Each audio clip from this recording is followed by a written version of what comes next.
جہاں پہ یہ بھاشن پڑھایا گیا کہ آپ نے اپنے ریاستی مفادات کو لے کے آگے چلنا ہے اور یہی آپ بھاشن یا نیریٹو یا بیانیہ آپ سنتے ہیں۔ دوسری بات یہ کہ جو اسٹیٹ اسٹرکچر ہے جو اس وقت ہمارے ہاں موجود ہے اس سے امید لگانا بھی بے وقوفی ہے، چونکہ جو نیو کلونیل اسٹرکچر ہے اس میں ریاستیں اپنے قرضوں کی وجہ سے، انٹرنیشنل مانیٹری انسٹیٹیوشنز کی وجہ سے باؤنڈ ہیں، وہ اس طرح سے عمل نہیں کریں گی۔ البتہ جو نان اسٹیٹ ایکٹرز ہیں وہ اس سے امید لگائی جا سکتی ہے، اور وہ اس وقت چاہے وہ انصار اللہ کی شکل میں ہو، حشد شیبی کی شکل میں ہو، حزب اللہ کی شکل میں ہو، حماس کی شکل میں ہو، وہ میدان جنگ میں آپ کو نظر آ رہی ہیں۔ اور ملیحہ لودھی صاحبہ نے اس کی صحیح ڈپکشن کی ہے، وہ کہتے ہیں کہ اس وقت جو سچویشن ہے وہ انچارٹرڈ لینڈ کے اندر داخل ہو چکی ہے، اور میں یہ سمجھتا ہوں کہ یہ جو وار ہے یہ مزید ایسکیلیٹ ہوگی، اور اس کی مختصراً نمبر آف ریزنز بتاتا ہوں۔ پہلے یہ کہ نیتن یاہو کا پولیٹیکل کیریئر، اگر وہ جنگ نہیں کرتا تو پاور سے اترے گا اور مصیبت میں آئے گا۔ دوسرا یہ کہ جوئس لابی کا جو انفلوئنس ہے امریکہ میں، اس کا اندازہ آپ اس سے لگا سکتے ہیں کہ نیتن یاہو کو وارم ویلکم دیا گیا کانگریس میں، جو بائیڈن کو اس طرح کا نہیں ملتا۔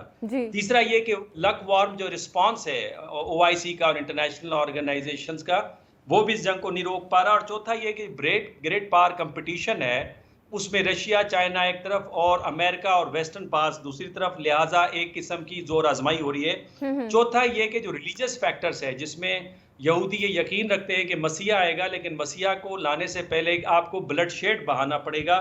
اور چوتھی بات یہ کہ گریٹر اسرائیل کا جو منصوبہ ہے زائنزم کا، وہ ہمارے سامنے ہے، اس کو پورا کر کے رہیں گے۔ اور آخری جو سب سے خطرناک بات ہے، کارپوریٹ سیکٹر، اس نے اسرائیل کو کھلی چھوٹ دی ہوئی ہے کہ آپ نے جو کرنا ہے کریں، ہم آپ کے پشت کے اوپر کھڑے ہیں، چاہے آپ اسمگلنگ کریں ہیومن آرگنز کی، اللیگل ویپنز کی ترسیل کریں، یا آپ ڈرگس ٹریفکنگ کریں، آپ نے جو کرنا ہے آپ کے پیچھے ہم کھڑے ہیں۔ وہی کارپوریٹ سیکٹر اس وقت امریکہ کو بھی مجبور کیے کھڑا ہے کہ وہ اپنے فاؤنڈنگ فادرز کی فلسفی کو چھوڑ کے اور کھڑا ہو جائے اسرائیل کے پیچھے۔ اچھا سر، یہ جو بات آپ کر رہے ہیں نا، میں چاہوں گی اس میں تھوڑا سا مزید میں آپ سے ڈسکشن کرنا چاہوں۔ سر، گریٹر اسرائیل کا جو منصوبہ جس کو آپ نے بھی ابھی ہائی لائٹ کیا، آپ کو لگتا ہے وداؤٹ امریکن سپورٹ یہ ممکن ہو پائے گا کبھی؟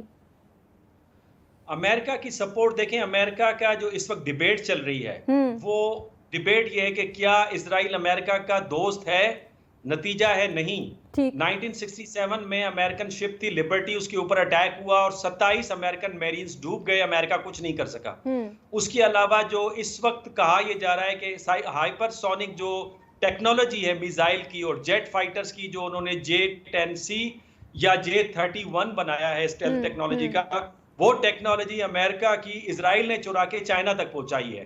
اور اس طرح کے نمبر آف ایویڈنسز ہیں جہاں پہ یہ بات کہی جا رہی ہے کہ کیا اسرائیل امریکہ کا دوست ہے۔ اور پھر یہ یقین جانیے کہ امریکہ کا جو سافٹ پاور ہے دنیا میں کسی پاور کا نہیں ہے، لیکن اسرائیل کی جو ہٹ درمی اور ہیومن رائٹس کی وائلیشن اور ہیومنیٹیرین لا کی دھجیاں اڑانا ہے، اس سے جو پورا اصل میں نقصان ہوا ہے وہ امریکہ کا آپ کو نظر آتا ہے۔ امریکن انفلوئنس ایروڈ کر گیا ہے۔ یہی وجہ ہے کہ چائنا اور رشیا اس پہ تو خوش ہوں گے کہ امریکہ جتنا یہاں پہ بدنام ہوتا ہے وہ بدنام ہو لے۔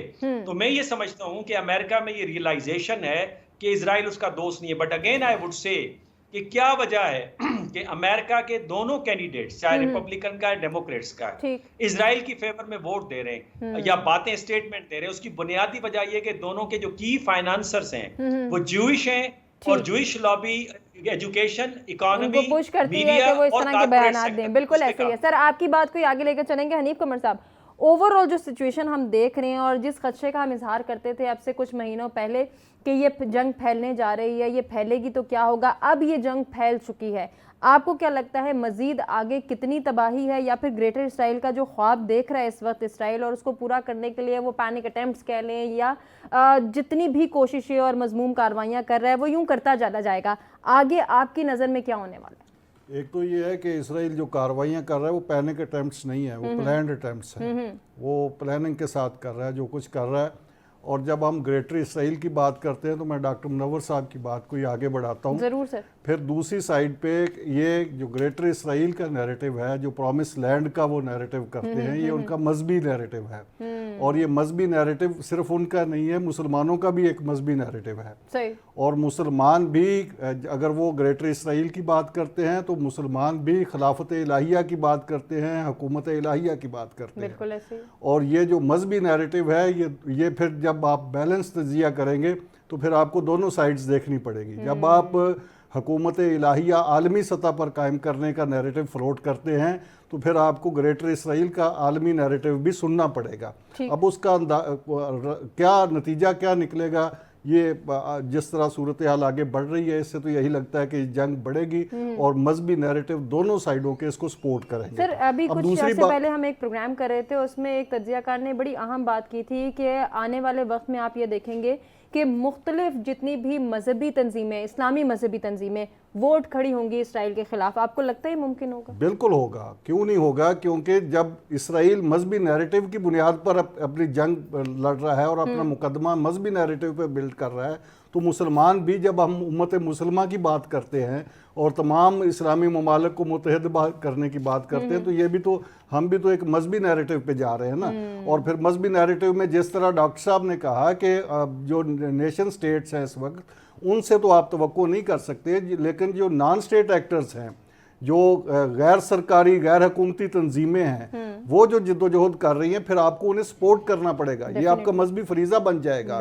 اور اس پہ آپ دیکھیں کہ پوری دنیا میں جو مذہبی مائنڈ سیٹ والے لوگ ہیں وہ ایران کی حکومت ہوگی، وہ پاکستان میں عام آدمی ہے اور مذہبی تنظیمیں ہیں، وہ ساری کی ساری ان تنظیموں کو سپورٹ کر رہی ہیں جو اسرائیل کے خلاف جہاد کر رہی ہیں. وہ حماس ہو، وہ دوسری جو تنظیمیں ہیں ان سب کو سپورٹ کر رہی ہیں. بلکہ آج جو پاکستان کے اندر جو کانفرنس ہوئی ہے، آل پارٹیز کانفرنس، اس میں جماعت اسلامی کے امیر نے تو باقاعدہ مطالبہ کیا ہے کہ حماس کا دفتر ہونا چاہیے پاکستان میں بھی. اسی طرح مولانا فضل الرحمان صاحب نے بھی حماس کی کھل کر حمایت کرنے کا اعلان کیا ہے. اور اوورآل پاکستان کے عوام کے اندر اور پاکستان کی تمام سیاسی جماعتوں کے اندر وہ اس مذہبی نیریٹو سے قطع تعلق نہیں ہو سکتے. وہ اس کو کھل کر سپورٹ کریں یا نہ کریں لیکن اس کے حامی ضرور ہیں. ایک شارٹ بریک کا وقت ہوا ہے، ہمارے ساتھ رہیے گا. ویلکم بیک ناظرین، پروگرام میں ایک مرتبہ پھر سے آپ کو کہیں گے خوش آمدید. جاطن صاحب، ہم ایک جانب یہ اگر مذہبی لڑائی یا یہ کہیں کہ اس کا ایک نیریٹو یا ایک اسپیکٹ یہ ہے، تو دوسری جانب ہم یہ بھی دیکھتے ہیں کہ اگر ہم اس کو تھوڑا سا اسلامی دنیا سے ہٹا دیں کہ یہ مسلم امہ کا صرف مسئلہ نہیں، یہ انسانیت کا مسئلہ ہے. سر وہاں آپ کیسے دیکھتے ہیں اس جنگ کے کیا کانسیکوینسز ہونے والے ہیں یا پھر یہ کتنی پھیل سکتی ہے آنے والے وقت میں؟ دیکھیں، میں آپ کو پہلے عرض کروں کہ پہلے تو میں مذہبی بنیادوں پہ جنگوں کا کبھی حامی نہیں رہا کہ مذہبی بنیادوں پر دنیا سے آپ کٹ جاتے ہیں. صحیح. اب دیکھیں، جو حماس میں جو کے حق میں اور غزہ کے حق میں جو لوگ امریکہ میں، جو لوگ فرانس میں، جو لوگ جرمنی میں مظاہرے کر رہے ہیں، لاکھوں لوگ کر رہے ہیں کہ بچوں کو نہ مارا جائے، وہ تو مسلمان نہیں ہیں. ٹھیک ہے نا؟ اگر ہم ایک طرف چلے جائیں گے تو پھر ہم یہ جو ہمدردی ہیں وہ بھی جو ہے ہم میرے خیال میں ہم لوز کر پائیں گے. ایک بات. دوسری بات یہ ہے کہ ایک یہ جو جب شروع ہوئی الفتح نے یہ جب کام شروع کیا تو میں آپ کو یہ بتاؤں کہ الفتح کی تاریخ یہ ہے جس میں یاسر عرفات تھے، ان کے ساتھ ایک خاتون تھی لیلا خالد جو جہاز بھی اغوا کیا کرتی تھی. وہ مسلمان نہیں تھی، وہ کرسچن تھی لیلا خالد. اس کی آپ بایوگرافی پڑھیں تو اس وقت جب الفتح مطلب سٹرگل کر رہی تھی، آزادی کے لیے جدوجہد کر رہی تھی، تو وہ تمام فلسطینی کر رہے تھے جو وہاں موجود ہیں، مذہب کی بنیاد پہ نہیں کر رہے تھے. ہمارا بہت لگاؤ ہے اسے، ہم اس لیے مذہب کی بات پہ کرتے ہیں. اور باقی یہ جو نان سٹیٹ ایکٹرز کی بات کی گئی، دیکھیں بات یہ ہے کہ چند عرب تنظیمیں جس میں سید حسن نصر اللہ کے حزب اللہ ہے، حماس ہے. حماس تو خود اپنے لیے لڑ رہے ہیں، حزب اللہ بہت لڑ رہا ہے، ان کو ایران میرے خیال میں حمایت کر رہا ہے تھوڑی بہت ہی ان کی. باقی تو کوئی ملک کو نہیں کر رہا. اور ہمارے ہاں جو ہم نے بڑے بڑے جہادی پار رکھے تھے اور جو یہ کہتے تھے کہ ہم نے رشیا کو شکست دے دی ہے، دنیا کی سپر طاقت، رشیا کو ٹکڑے ٹکڑے کر دیا ہے، تو اس حساب سے رشیا کے ہجوم کے حساب سے تو یہ جو یہ ہے اسرائیل ہے، یہ تو بہت چھوٹا سا ہے. وہ کہاں چلے گئے ہیں؟ میں آپ کو عرض کروں کہ اس وقت جو آج بھی بڑی تجویز دی انہوں نے، حنیف قمر صاحب بتا رہے تھے کہ احمد ولی نے کہا کہ جناب ان کو میں بھی ٹکٹ دیتا ہوں، جہادیوں کو وہاں بھیجیں. ان کے جو دادا تھے خان عبد الولی خان، انہوں نے اس وقت کہا تھا کہ جب ہم نے جہاد شروع کیا تھا، انہوں نے کہا یہ جہاد نہیں، یہ فساد ہے. اور یہ جب گنیں پاکستان میں واپس آئیں گی تو یہ میر غوث بخش بزنجو نے 1982 میں لاہور پریس کلب میں پریس کانفرنس کرتے ہوئے کہا تھا کہ یہ جو گنے ہم تیار کر کے افغانستان بھیج رہے ہیں، جب یہ پاکستان واپس آئیں گے تو گلی محلے میں قتل عام ہوگا. وہ ڈالر کے لیے وہ یہاں ہمارے ہاں مسلمانوں کو مار کے جہاد کر کے اور بڑے نعرے لگاتے ہیں, یہ کیوں نہیں جاتے وہاں؟ یہ وہ مسلمانوں کے بچے مارے جا رہے ہیں, چھوٹے چھوٹے بچے مارے جا رہے ہیں, جو مولانا فضل بچیاں الرحمان ماری جا کہہ رہے رہی ہیں کہ ہیں. امت نے ایک تو سال یہ- میں جو خاموشی رکھی وہ ایک جرم ہے. میں سمجھتا ہوں کہ یہ بات یہ ہے کہ مولانا فضل الرحمان کے بڑے اچھے تعلقات ہیں عرب دنیا سے. وہ عرب دنیا سے کیوں نہیں بات کرتے جن کے پاس وسائل ہیں؟ جو جہاد افغانستان کے لیے تو دنیا بھر کے لوگ جمع کر کے لائے تھے, وہ اسامہ بن لادن وغیرہ سارے بدماشوں کو یہاں جمع کیا, ہمارے گلے پڑ گئے. وہ کیوں نہیں آپ کہتے کہ وہ کھولیں اپنی جیلوں کی دیواریں؟ اور عرب تو ان کے قریب ہیں, عرب کے پاس وسائل بھی ہیں, ہمارے پاس اس طرح کے اچھا سر, وسائل ہم بھی نہیں ہیں. سولوشن کی جانب الٹیمیٹلی آئے گئے. حنیف قمر صاحب کچھ کہنا چاہ رہے ہیں؟ جی سر. میں یہ عرض کرنا چاہ رہا ہوں کہ ایک تو یہ مذہبی نیریٹو جس کا ہم نے ذکر کیا نا, جس کی بنیادیں اسرائیل کھڑی کر رہا ہے اور اس کے جواب میں رد عمل میں مسلمانوں کی طرف سے آ رہی ہے. دوسرا یہ ایک امر واقعہ ہے, میں اس سے اتفاق کروں آپ کریں نہ کریں وہ ایک علیحدہ بات ہے. لیکن دوسری ہے جو دنیا کا اس وقت بندوبست چل رہا ہے, جو نظم اجتماعی اس وقت ہے نیشن سٹیٹ کا, تو نیشن سٹیٹ کے اندر رہتے ہوئے ہمیں کیا کرنا ہوگا. اس کے لیے جو خامنہئی صاحب نے تجویز دی تھی, آج میرا خیال ہے کہ پاکستان نے اس پہ بھرپور لبیک کہا ہے. پاکستان میں جو آج پوری کی پوری سیاسی قیادت اکٹھی ہوئی ہے, انفارچونیٹلی پاکستان تحریک انصاف اس میں نہیں آئی, آنا چاہیے تھا, اس کا قد بڑھتا, اور یہ ایک نیشنل ایشو تھا بلکہ انٹرنیشنل ایشو تھا, اس پہ آنا چاہیے تھا اسے.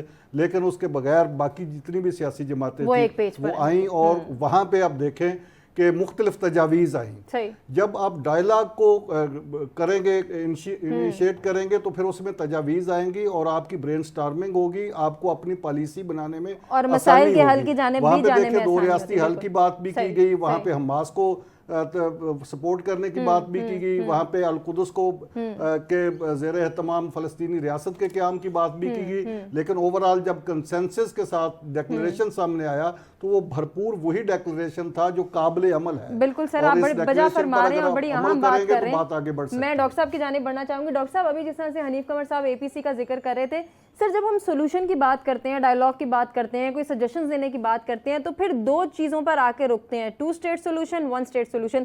سر آپ کی نظر میں بیسٹ آپشن کیا ہے, 1 اسٹیٹ سولوشن یا 2 اسٹیٹ؟ دیکھیں 2 ریاستی جو حل ہے, بلکہ میں اس کو مختصر یوں بتاؤں کہ اسرائیل کے پاس 4 آپشن ہیں. ایک آپشن یہ کہ وہ ڈیموکریٹک اسرائیل ہو, جو کہ وہ نہیں ہونا چاہتا, بیکاز 3.7 ملین فلسطینین ہیں, 3.7 ملین یہودی ہیں. ڈیموکریٹک ہوگا تو فلسطینیوں کا جو برتھ ریٹ ہے وہ بہت زیادہ ہے, اور وہ سارا ڈومینیٹ کر جائیں گے. دوسرا ان کے پاس جو ہے 2 ریاستی حل ہے, دنیا کے اندر مشہور ہے, لیکن اسرائیل نے اس کو ماننے سے انکار کر دیا ہے. اسرائیل کی جو اسمبلی ہے اس نے 68 ووٹ سے اس تجویز کو ریجیکٹ کر دیا ہے. نیتن یاہو کی جو وار ایسکیلیشن ہے وہ بھی اس تجویز کو رد کرنے کے مترادف ہے, لہٰذا یہ ختم ہو چکا ہے. اب ویسٹ بھی تسلیم کر رہی ہے, مڈل ایسٹرن بھی تسلیم کریں. تیسرا اپرتائڈ ریاست ہونے کا ان کے پاس آپشن ہے, جو کہ ہے حقیقت میں ساؤتھ افریقہ نے جو پٹیشن داخل کی اس کے اندر اس کی وضاحت کی ہے, لیکن اس سے بچنے کے لیے وہ وار کا پریٹیکس استعمال کر کے ایتھنک کلینزنگ کر رہا ہے تاکہ فلسطینیوں کو یہاں سے نکال کے کالونائز کیا جائے. اب آ جاتے ہیں دوسری بات یہ کہ 1 اسٹیٹ سولوشن تو ممکن, 2 اسٹیٹ سولوشن تو ممکن ہی نہیں ہے. خود امریکہ کی یونیورسٹیز میں 93% اسٹوڈنٹس کہہ رہے ہیں کہ اسرائیل کو مکمل طور پہ ختم کر کے وہاں پہ فلسطینی ریاست کو ڈکلیئر کر دیا جائے. اور آپ حیران ہوں گی, جب میں میڈیا کے دوستوں سے بات کرتا تھا 2027 میں اسرائیل کا وجود مجھے نظر نہیں آ رہا. اب میں نے پرسوں یہ تحقیق کی ہے جس کے اندر CIA نے رپورٹ کیا ہے کہ اسرائیلی پالیسی اسرائیل کے وجود کو ختم کر دے گی. 10 سال پہلے ہینری کسنجر نے کہا تھا کہ اسرائیل کا خاتمہ مجھے نظر آ رہا ہے. اب آ جاتے ہیں نظریہ دیکھیں, اسلامی نظریہ ہوتا ہے, کوئی بھی تحریک ہوتی ہے اس کے پیچھے نظریہ بہت ضروری ہے, پھر اسلامی ہو یا غیر اسلامی ہو. لیکن یہ جنگ 2 مذہبی نظریوں کی, اس میں کوئی شک نہیں ہے. لیکن تیسرا نظریہ جو امریکہ کا نظریہ ہے, اس نے اسے پس پش ڈال کے, جو کہ لبرلزم کہلاتا ہے, وہ زائنزم کے پیچھے کھڑے ہوئے نظر آتا ہے. اسلامی نظریے میں بھی 2 گروپ ہیں. ایک گروپ یہ بات کرتا ہے کہ جو اسلام ہے وہ بذات خود سیاست ہے اور ہر سیاسی محاذ پہ ہمیں متحرک ہونا پڑے گا. دوسرا خیال یہ کہ نہیں, سیاست الگ ہے اور اسلام الگ ہے, اسی وجہ سے اسلام میں آپ کو 2 گروہ نظر آتے ہیں. امریکی جو ترقی ہے وہ کہتے ہیں کہ جی مذہبی نظریے کی بنیاد پہ ہمیں نہیں دیکھنا چاہیے دنیا کو. حنیف صاحب نے غالباً یہ بات کی, لیکن بات یہ ہے کہ دنیا کی ترقی کا ماڈل جسے ہم دیکھتے ہیں ماڈرنائزیشن کا, وہ امریکہ کا ہے. امریکہ کے ماڈل کے پیچھے انلائٹنمنٹ ہے. انلائٹنمنٹ پروٹیسٹنٹزم سے نکلا ہے, جو کہ ان کی مذہبی فرقے کا ایک مذہبی نظریہ ہے, اور وہی مذہبی نظریہ کرسچن زائنزم کو وجود میں لایا تھا, جو کہ اس وقت جیو زائنزم کے پیچھے کھڑا ہوا ہے. اب آ جاتے ہیں آخری بات, پاکستان کا میں یہ سمجھتا ہوں کہ جب تک سیاسی استحکام نہیں آئے گا اور وہ بات چیت کے بغیر آئے گا نہیں جب تک آپ ایک افیکٹو پالیسی میکنگ نہیں کر سکتے. پاکستان کے پاس جو ریجنل اور انٹرنیشنل چینجز ہیں اس میں یہ اپرچونٹی ہے کہ میکسیمم بینیفٹ کو ایکسٹریکٹ کرے. جس طرح بنگلہ دیش میں تبدیلی آئی ہے, سری لنکا میں آئی ہے, مالدیو, نیپال, بھوٹان کے اندر آئی ہے, اس سے فائدہ اٹھائے. لیکن بدقسمتی سے جو ہماری چپکلش ہے سیاسی اور بات چیت کے بغیر جو ہم دیوار سے پارٹیوں کو لگانے کی جو روش ہے, اس سے میں یہ سمجھتا ہوں کہ پاکستان وہ جو اہداف ہے اس کو حاصل نہیں کر پائے گا. بالکل سر, بجا فرما رہے ہیں آپ. سجاد ترین صاحب, سر ہمارے پاس تقریباً 1-1.5 منٹ ہے, کلوزنگ ریمارکس بھی آپ سے ہی لینا چاہوں گی. سر اوور آل اس وقت مشرق وسطیٰ کی صورتحال آپ کے سامنے حالیہ کشیدگی کو مد نظر رکھتے ہوئے آنے والا وقت کتنا چیلنجنگ ہو سکتا ہے اس پورے خطے کے لیے؟ میں سمجھتا ہوں بہت زیادہ مشکلات ہیں آنے والے وقت میں, اور بہت زیادہ چیزیں جو ہیں وہ سادہ نہیں ہیں. یہ جس طرح کہا گیا ہے کہ آپ اس طرح پاکستان کی پولیٹیکل ہسٹری میں آج تک کس سیاسی لیڈر کے بارے میں اقوام متحدہ میں اسرائیل کے لوگوں نے کھڑے ہو کے کہا یا اسرائیل کے لوگوں نے کہا ہو کہ جی فلاں بندے کے ساتھ ظلم ہو رہا ہے یا فلاں پارٹی کے ساتھ ظلم ہو رہا ہے. یہ بھی تو ہمیں دیکھنا ہے. بات یہ ہے کہ کسی کو ہم یہی کہہ سکتے ہیں کہ آپ آئیں اور ہمارے ساتھ بات چیت کریں. اب کسی کو گھر سے تو نہیں اٹھا کے لا سکتے نا. بات یہ ہے کہ اگر ان کا ایجنڈا کچھ اور ہے تو پھر یہ کیسے وہ آئیں گے مذاکرات میں, کہ اتنا اہم ایشو ہے, ان کو آنا چاہیے تھا. اور میں آپ کو عرض کروں کہ حکومت نے ان کو بلایا. اسی طرح جب روس کی فوج افغانستان سے واپس جا رہی تھی تو ایک جملہ جنیوا اکارڈ ہوا. اس وقت انہوں نے ضیاء الحق صدر کو نہیں بلایا تھا, محمد خان جو وزیر اعظم تھا انہوں نے بے نظیر بھٹو کو بلایا. سر معذرت کے ساتھ مجھے آپ کو انٹرپٹ کرنا پڑا ہے. ناظرین, اپنے تمام مہمانوں کا ہم شکریہ ادا کرنا چاہیں گے جنہوں نے اپنے قیمتی وقت اور قیمتی تجزیے سے آگاہ کیا, اور آپ سے اجازت لیں گے. اللہ نے کے بعد.